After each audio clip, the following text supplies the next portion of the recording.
Hi, it's Stephen at Class Act, and I just want to show you a great product from Tim Holtz that we have in the store.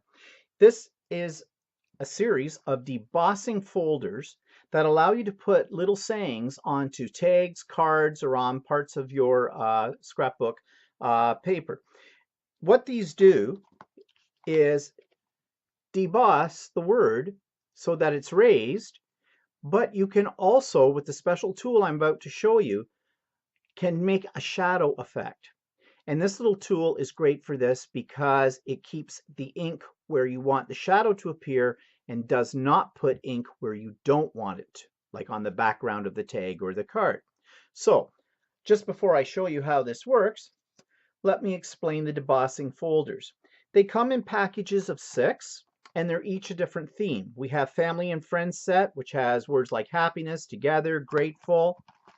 We have one called the Sentiment set, which celebrate, love you, happy birthday, thank you, etc. We have Expedition set, which would be really great for travel cards or travel pages with words like adventure, journey, discover. And the Authentic set, which has words like wonderful and fabulous and lucky. There's also 2 other sets that have Christmas sayings on them, which would be great for your Christmas cards. When you open up the package, you're going to find 6 of these little folders. These are the debossing folders, and each one has one of those words on it. And they work very much the same way as a regular embossing folder works. You would simply place your tag, your card, your paper, whatever, inside here, close it up, and run it through your die cutting machine, just like you would with any embossing folder. And this will look really great, just like that. But if you really want it to jump out, that's when you need to have this little device here. Looks very simple. This is called the shadow press frame. What this device does is allow you to ink up the debossing folder so that the ink only goes on the letters and creates a shadow effect and doesn't get on any other part of the tag or the card. I'll show you how this works.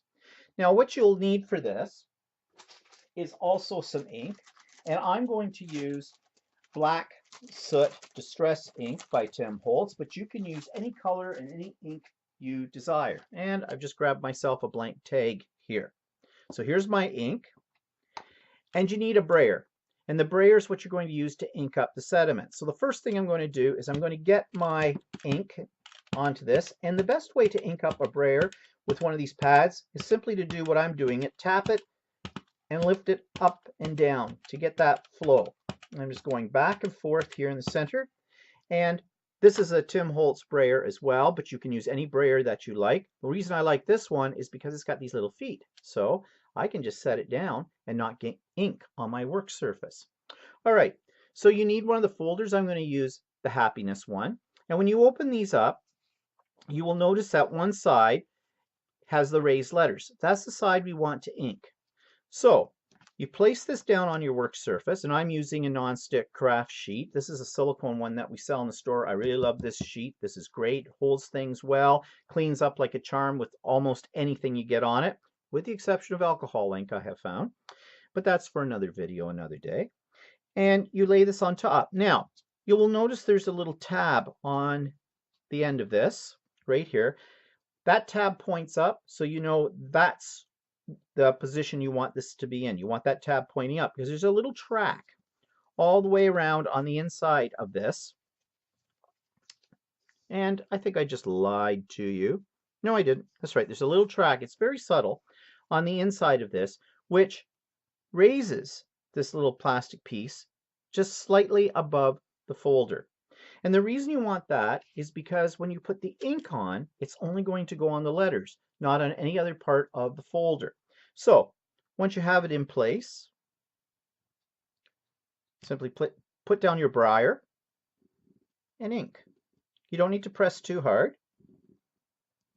I go over it several times to make sure I've got lots of ink. Put my brayer back down. Just lift this off, put it aside. It cleans up with a baby wipe, no problem if you're using distress ink because it's water soluble.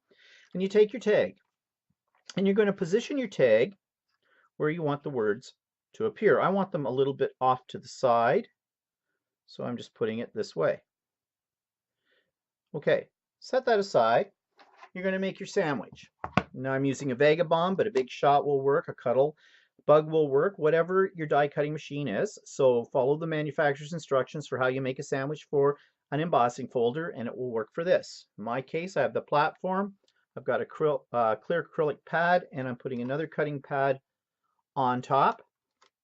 And then I'm going to put it through my Vagabond. Now I'm off camera for this, but you'll hear the Vagabond.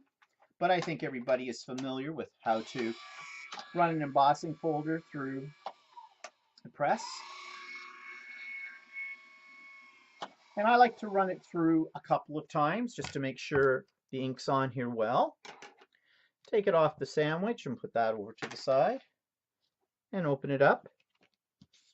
And there you go, just like that.